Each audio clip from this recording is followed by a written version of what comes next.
En unos minutos empezamos la clase. ¿Están todos? Creo que son 200, ¿no? Mira, de 200 no llegan a 50, creo. ¿Mm? Bueno, ya voy a empezar a compartir mi pantalla.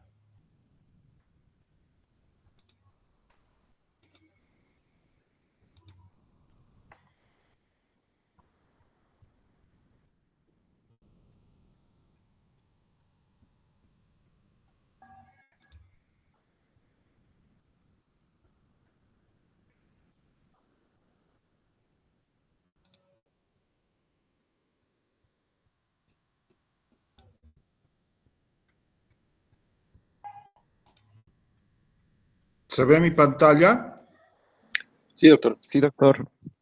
Bueno. El tema de hoy es exámenes complementarios en cardiología. Vamos a ir repasando algunos. Pero obviamente a electro ya no nos vamos a referir porque se supone que a estas alturas ustedes ya más o menos conocen y están diestros en ese tema. ¿Ya? Así que empezamos desde lo más fácil, lo más práctico y lo que generalmente encontramos en todos los centros de salud, incluso en los de primer nivel, que son las placas de tórax. Cuando pedimos una placa de tórax, pedimos una placa de tórax póstero anterior. Y obviamente, bueno, tienen sus clases de imagenología donde les van a ir explicando con mayor detalle la forma de describir una radiografía de tórax póstero anterior. En este caso, lo que vemos es, aparte de los pulmones, y la silueta cardiovascular. En la silueta cardiovascular podemos sacar el índice cardiotorácico, pero ya de entrada podemos decir que tiene una cardiomegalia, ¿no es cierto? Que de acuerdo al índice cardiotorácico, cuando es mayor al 50%, ya podemos decir que es de primer grado, de segundo, de tercero o de cuarto grado cuando llega a la pasilla costal. Entonces, esta podemos decir que es una cardiomegalia 4/4, que tiene congestión de ilios, ¿no? Y puede deberse, por ejemplo, a un desame pericárdico o a una miocardiopatía dilatada chagásica.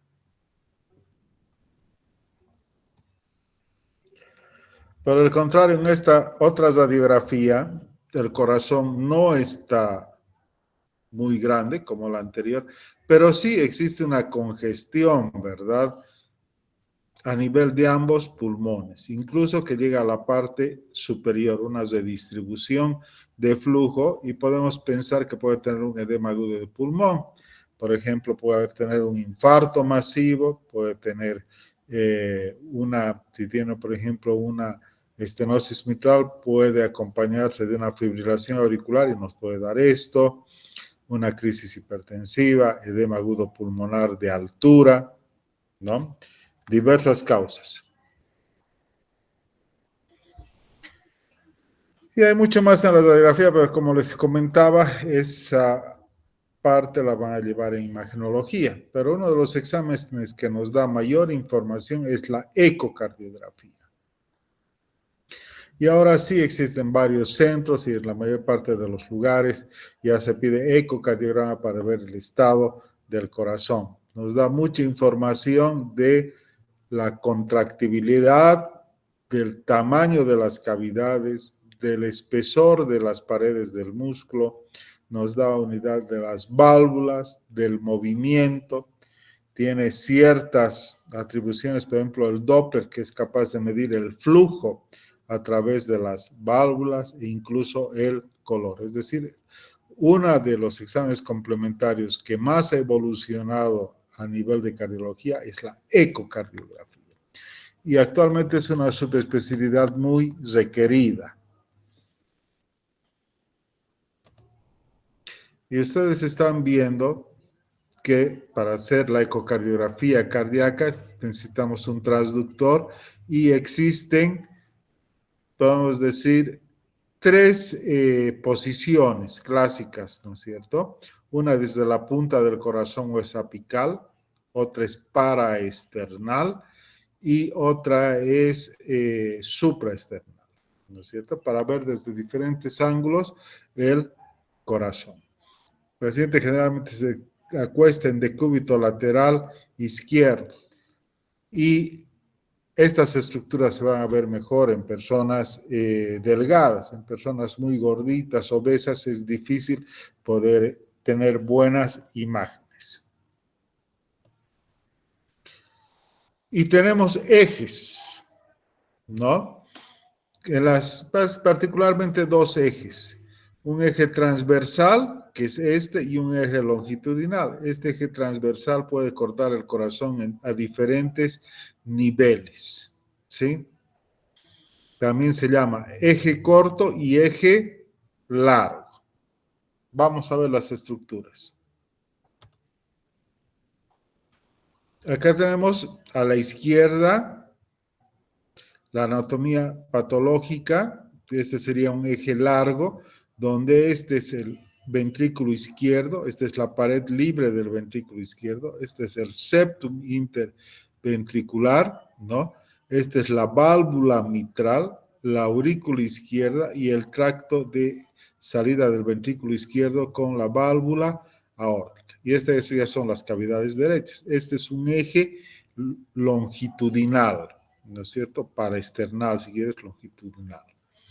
En cambio, este es un eje corto, donde estamos viendo, estos son los músculos papilares, entonces podemos decir que es un eje a nivel de los músculos papilares. Esta área redonda es el ventrículo izquierdo. También pueden observar que es una pared más gruesa y redondeada, porque obviamente maneja presiones más altas, y rodeándola está el ventrículo derecho, eje corto. Y tenemos un eje que se llama cuatro cámaras o desde la punta, donde nos permite ver las cuatro cavidades. El ventrículo izquierdo, ¿no? La aurícula izquierda, la válvula mitral. Al lado derecho, ventrículo derecho, válvula tricúspide y aurícula derecha.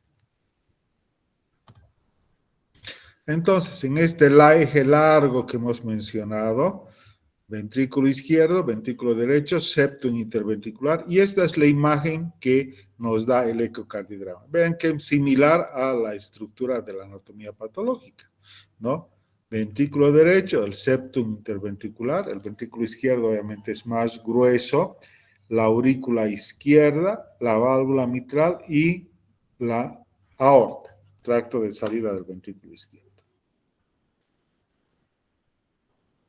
En cambio, en el ojo corto también tenemos una buena figura, ¿no es cierto? Acá el ventrículo izquierdo redondito y alrededor el ventrículo derecho con paredes más delgadas. Y acá nos interesa ver, como les decía, la motilidad, es decir, la contractibilidad del ventrículo izquierdo, y eso nos permite sacar la fracción de eyección. ¿Cuánto es la fracción de eyección normal del ventrículo izquierdo? 55 a 70, doctor. Exactamente, mayor a 55. Este es otro eje corto, pero acá a la izquierda la anatomía patológica, están viendo la válvula aórtica con sus tres valvas, ¿qué se llama las tres valvas de la válvula aórtica? Esa sí ya no saben. A ver, anatomía. Coronariana, no coronariana y posterior. Entonces tiene una imagen de... ¿A qué auto se parece esto? De esta imagen. Mercedes. Eso, Mercedes-Benz, ¿no es cierto? Y acá estamos viendo la imagen muy parecida. Y podemos decir que la aorta es trivalva. Y este es el eje de cuatro cámaras que veíamos antes. Dos ventrículos, las aurículas, y acá las válvulas se ven muy bien. La mitral, ¿cuántas valvas tiene? Dos. Dos, doctor. ¿Cuáles son? Anterior y posterior.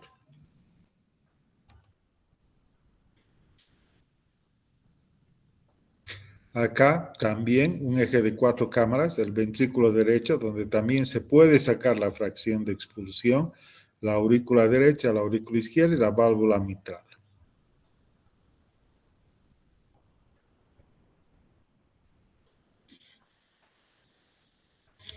Acá está observándose el ventrículo izquierdo en diástole y acá en sístole, y eso también nos permite sacar la fracción de eyección, el aurículo izquierdo donde podemos medirla también.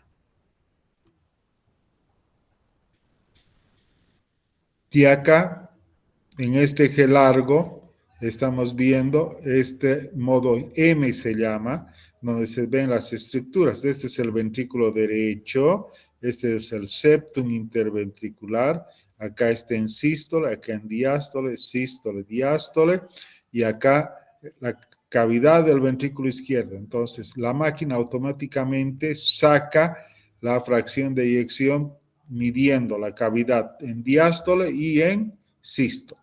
Esto es lo normal, pero cuando el corazón está grande o dilatado, vean la diferencia de este septum. ¿Qué ha pasado con este septum? ¿Qué diferencia hay entre este y este?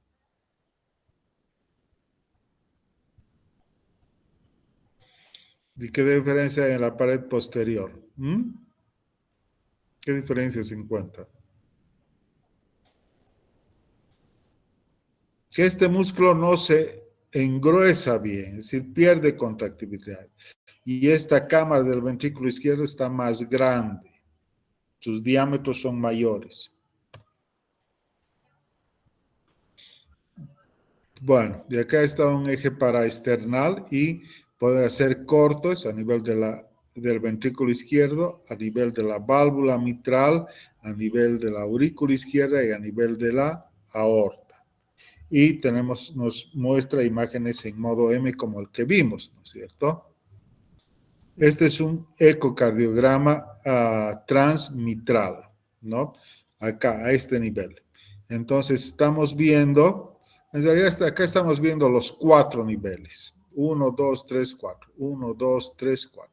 En el 1 estamos viendo a nivel del ventrículo izquierdo, pero después en el 2 a nivel de la válvula mitral. Y esta es la válvula mitral, esta que se abre. Esta con 2 picos es la válvula mitral. Y arriba tiene el electro que te dice si está en sístole o en diástole, ¿no es cierto? Este corresponde al llenado, a la apertura de la válvula mitral para el llenado del ventrículo izquierdo rápido, y esta la contracción auricular. Y esta onda se llama E y esta onda se llama A. Bueno, pero eso no es importante para ustedes, pero sí que traten de conocer estos cortes. Y esta es la válvula aórtica, que se abre como un cajoncito. Eso se llama modo M. Seguimos en modo M. Esta es la pared posterior, este es el septum, este es el ventrículo derecho y esta es la válvula mitral nuevamente, este donde está mostrando la flechita, cómo se abre, ¿no? Se separan las 2 válvulas, la anterior y la posterior. Y eso nos va a permitir determinar si existe una estenosis o una insuficiencia mitral. Bueno, la misma imagen. Y aparte de todo esto del eco, entonces con sus diferentes cortes, del modo M que hemos visto, del modo BIDI que es en movimiento, donde uno puede ver la contractibilidad del corazón, también tenemos el Doppler color, que por medio del transductor nos da imágenes en azul y en rojo. Todo lo que se acerca nos da una imagen azul y lo que se aleja nos da en color rojo. A ver, vamos a ver. Este es un Doppler mitral, entonces estamos tomando una muestra a nivel del tracto de entrada del ventrículo izquierdo, en este puntito. Y tenemos las 2 ondas que les había mencionado, la onda E y la onda A. Eso es lo normal. En este caso, tienen ventrículo derecho, septum interventricular, el ventrículo izquierdo, y acá en la pared posterior del ventrículo izquierdo hay líquido. Ese es un desame pericárdico, que puede ser anterior, posterior. Puede ser un desame pericárdico importante.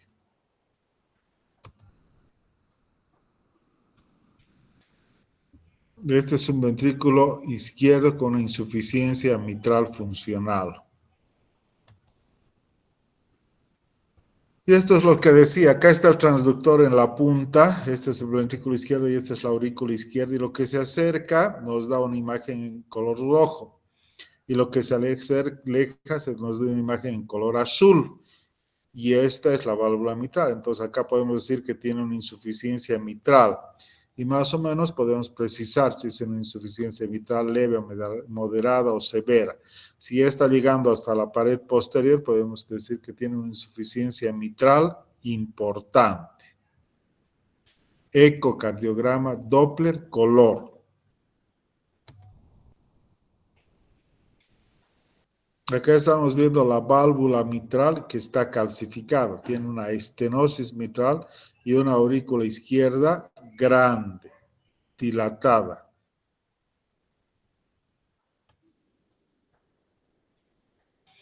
Esta es otra imagen, un eje corto de esta válvula que también es la válvula mitral. Y como ven, acá dicen que se abre con forma de boca de pescado y es característico de la estenosis mitral, y lo que hacen es medir el tamaño de apertura de la válvula mitral. ¿Cuánto se abre normalmente la válvula mitral? ¿Alguien sabe? 4 a 6 centímetros. Entonces calculan por área cuánto se ha abierto esto y calculan el gradiente para poder clasificar si la válvula mitral tiene una estenosis severa o moderada o leve, y de acuerdo a eso poder definir una conducta que puede ser cirugía cardíaca o valvuloplastía. De acá nuevamente la válvula mitral con su fusión. Y este es el Doppler.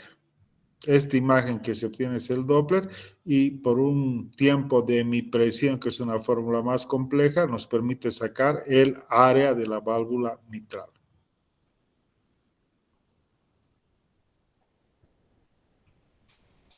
En este caso, acá tenemos el electro de este paciente y acá tenemos las imágenes. ¿Qué les parece en el ventrículo izquierdo? ¿Qué hay?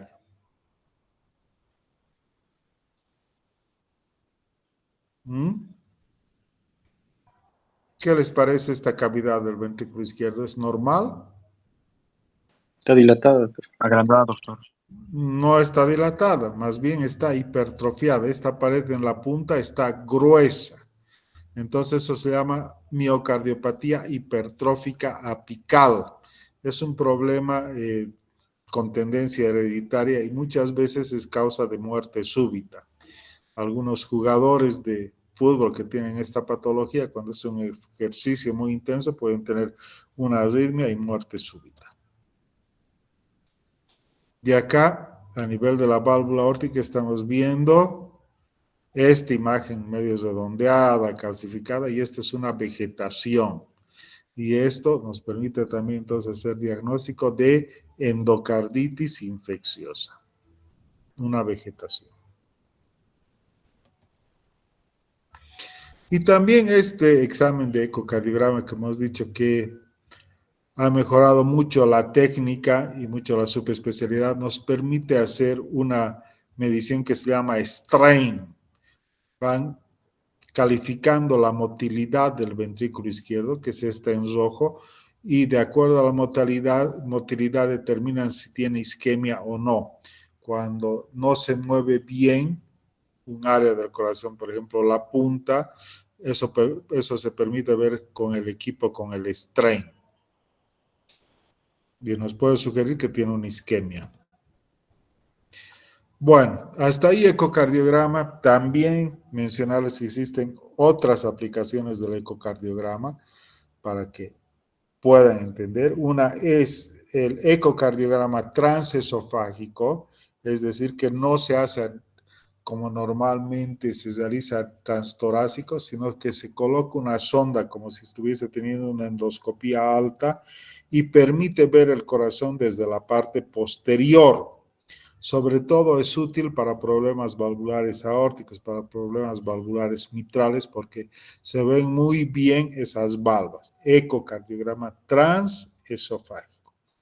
Otro término también que por ahí van a escuchar se llama ecocardiograma de estrés, que sirve para detectar isquemia, en la cual se realiza un apremio al corazón. Es decir, se coloca una infusión de dobutamina y se va incrementando la dosis. La dobutamina es un neotrópico positivo que aumenta la contractibilidad del corazón.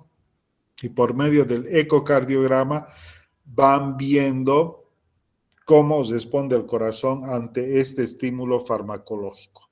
Sobre todo es útil para determinar si existe isquemia o no. Otro estudio que también empleamos es la ergometría. La ergometría puede realizarse en una bicicleta o en una cinta. La ergometría nos va a dar información de la capacidad de ejercicio que puede realizar la persona, ¿no? Y del comportamiento de la presión y del comportamiento de la frecuencia cardíaca. Por ejemplo, es útil para personas de mediana edad con factores de riesgo cardiovascular que tienen un dolor precordial sugestivo de que puede ser anginoso. Entonces, hacemos una ergometría para ver qué pasa con el ejercicio. Si tiene una obstrucción importante, va a presentar alteraciones en la repolarización, en el ST, o va a presentar hipotensión, o va a presentar arritmias, que nos hacen pensar que existe una arteria coronaria obstruida, ergometría. O para personas deportistas que queremos saber cómo van a responder al ejercicio, también las hacemos en ergometría. Existen diversos protocolos. El más usado es el de Bruce, pero no tiene mucho sentido que la conozcan. Pero que consiste en que se va aumentando cada 3 minutos la velocidad y la pendiente del treadmill. Otro estudio es la tomografía, aquí tienen la radiografía y acá abajo ya tienen la tomografía con las diversas estructuras. Particularmente empleamos cuando sospechamos, por ejemplo, de algún tumor, ¿no es cierto? Uno de los más frecuentes es el tumor de la aurícula izquierda, que es el mixoma, tumor benigno. Otro estudio ya usa radioisótopos. Tenemos perfusión con talio o con tecnesio. Se introduce un material radioisótopos, ¿no es cierto?, por vena y se ve la captación de estos radioisótopos a nivel del corazón. En este caso con talio, se ven defectos de perfusión. Es útil para ver si existe viabilidad miocárdica. Es decir, si es un tejido muscular que está muerto, no va a captar este talio, ¿no? Generalmente se les manda a hacer también ejercicio, después se inyecta y se tienen estas imágenes. Antes se hacía en Cochabamba, en el Hospital Viedma, tienen un centro de medicina nuclear, ahora no hay en ningún lugar donde se haga en Cochabamba. De que simplemente para conocimiento, pero no existe en Cochabamba. Este es el test de esfuerzo con talio. Teníamos las imágenes del ventrículo izquierdo de la pared medial, basal y apical, ¿no es cierto? Y veían la captación de este radioisótopo y de acuerdo a eso podían definir qué área tenía déficit de captación, ¿no? Y podían decir, bueno, tiene isquemia, por ejemplo, en la cara anterior. Lo propio con radioisótopos, simplemente para conocimiento porque no se hace acá. Y llegamos al gold standard, digamos, por ahí el strain, estas pruebas de talio, la angiotomografía de las arterias coronarias, que digamos es una aplicación que usa contraste que permite ver las arterias coronarias por tomografía, pero sin duda las que nos va a dar mayor información es la angiografía coronaria, ¿no? Que nos permite inyectando es decir, con un equipo llegar hasta el corazón, canalizar las arterias coronarias e introducir contraste a las arterias coronarias y ver la permeabilidad de estas, si existe algún grado de obstrucción o no. Lo bueno es que ya tenemos varios equipos en Cochabamba, ¿no? Actualmente en La Caja, en el Hospital Obrero, tenemos un equipo desde hace 2 años muy moderno y estamos haciendo muchos estudios. Este examen complementario es muy útil, sobre todo para pacientes que tienen infarto. Si tienen un infarto, nos permite ver qué arteria está tapada, se encuentra la arteria, se hace una angioplastía, es decir, se dilata esa arteria y se coloca una mallita que se llama stent, para evitar que se vuelva a cerrar. Y nos dan imágenes como estas. Acá nos da una imagen de la ventriculografía y acá de las arterias coronarias. En este caso, sus arterias coronarias están permeables, normales. Acá impresiona tener una obstrucción, ¿no? Un déficit de contraste. Acá está la coronariografía que les decía. Entonces, esta es la circunfleja, esta es la coronaria descendente anterior. No, esta es la circunfleja y esta es la descendente anterior. Y ustedes están viendo la flechita donde existe una estrechez a este nivel, ¿no? No pasa bien el contraste. Entonces, esa puede ser una placa de ateroma. El resto del vaso está bien, pero esta puede ser, por ejemplo, la que le ha causado el infarto. Entonces, para esta zona, por medio de la cardiología intervencionista, se coloca un stent, se dilata y se coloca un stent y miren cómo queda, ¿no? Completamente permeable y es el tratamiento ideal en los pacientes que tienen infarto. El único problema a veces obviamente son los costos. El otro estudio es la angiotac, que nos da imagen, la angiotomografía de esta naturaleza, de las arterias coronarias, ¿no?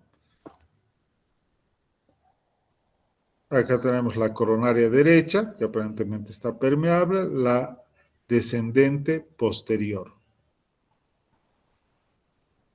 Acá la coronaria izquierda, el tronco de la coronaria izquierda, la circunfleja y la descendente anterior, ¿no? Que aparentemente están sin lesiones.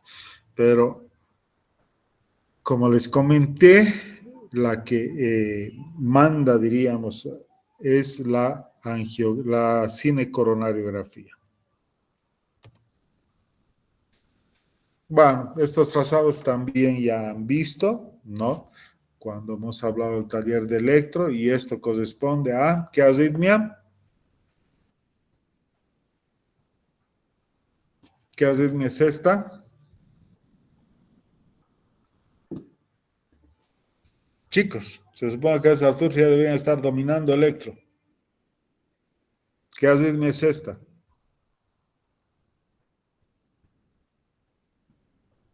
¿Se han dormido? A ver, ¿a quién se le ocurre algo? Un latido normal, un extrasístole. Un latido normal, un extrasístole. Entonces, ¿eso qué se llama? Bigeminia, doctor. Bigeminia. ¿Ves cómo hay que impulsarlos para que hablen? Si no, no hablan. Entonces, el Holter es una grabadora que va a ser capaz de registrar la actividad del corazón durante 24 o 48 horas. Es muy útil sobre todo para encontrar arritmias, ¿no es cierto? Cuando el paciente presenta palpitaciones o cuando el paciente ha tenido un mareo, un desmayo, para evaluar si tiene episodios de bradicardia o si ha tenido un accidente cerebrovascular isquémico, para ver si eventualmente tiene una arritmia como la fibrilación auricular. Ahora, actualmente existen equipos muy pequeñitos que incluso se tragan, que permiten registrar, ¿no? Durante 7 días o durante un mes el ritmo del corazón, pero no hay todavía acá.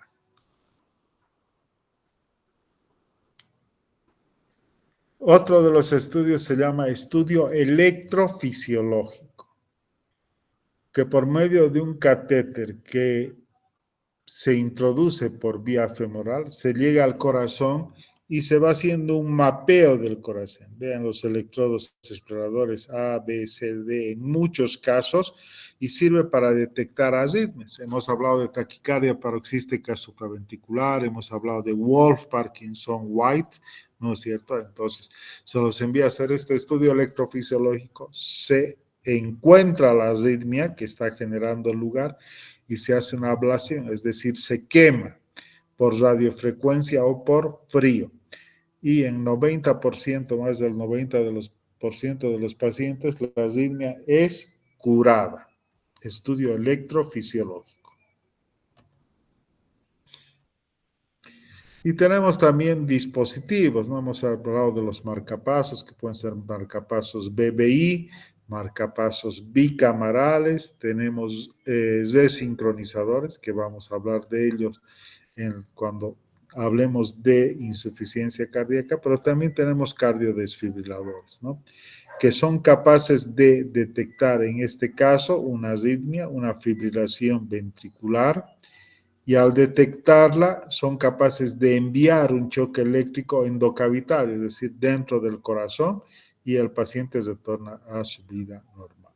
El único problema es que son muy costosos. Hoy con el grupo de práctica vimos un paciente de 50 y tantos años que ha ingresado por taquicardia ventricular sostenida, ¿no? Él es chagásico con su corazón grande y lo ideal es colocarle un cardiodesfibrilador.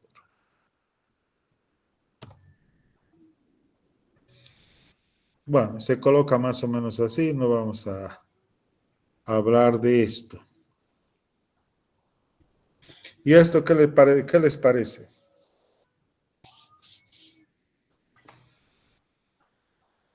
¿Mm?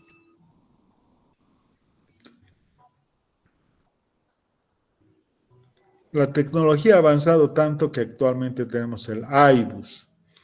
Esto que ven es una arteria coronaria y estamos teniendo visualización de el interior de la arteria coronaria, de su estructura, y nos va a permitir si existen placas de ateromas. IBUS se llama. Todavía no se hace en Cochabamba, pero esperamos que próximamente sí.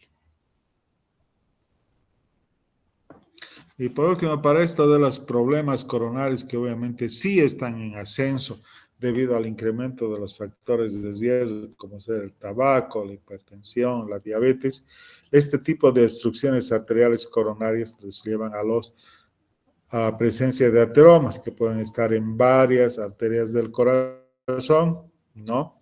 Para lo cual después tenemos los bypasses, la cirugía, por medio de la cirugía cardíaca, al corazón abierto se hace un bypass generalmente con mamaria interna. Bueno, y creo que eso es todo respecto a los exámenes complementarios. Como verán, son muchos, son múltiples, hay que saber cuándo solicitar, ¿no? Un examen complementario y para qué sirve. Entonces he tratado de esbozar los principales beneficios de este tipo de exámenes complementarios. ¿Alguna pregunta?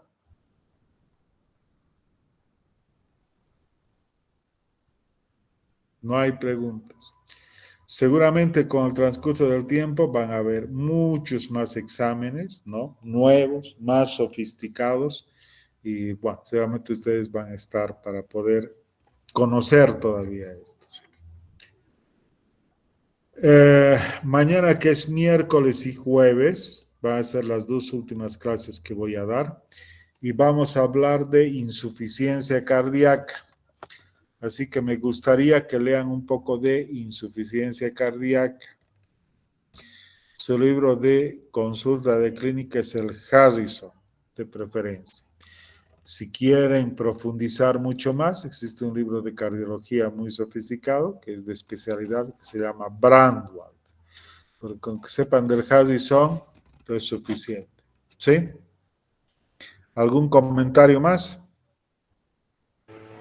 Doctor, ¿el cardiodesfibrilador de qué manera nos servía como examen complementario de diagnóstico?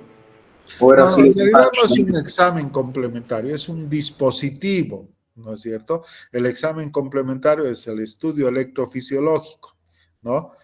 Y que pueden tener ablaciones, pero a veces las ablaciones no son exitosas y el paciente tiene mucha tendencia a la taquicardia ventricular o a la fibrilación ventricular, entonces es un dispositivo, se llama cardiodesfibrilador, mucho más sofisticado que los marcapasos, pero no es un examen complementario, ¿sí? Era solo para comentarles. Pero el examen complementario, por ahí era el Holter, que nos permitía detectar episodios de arritmia ventricular. Entonces, la conducta sería un cardiodesfibrilador. ¿Sí? Gracias, doctor. ¿Algo más? Bueno, nos vemos mañana entonces, ¿sí? A las 19:00. Listo, chicos. Lean un poco. Hasta luego, doctor. Chao. Gracias, doctor. Hasta Hasta luego. luego, doctor. Gracias. Hasta luego.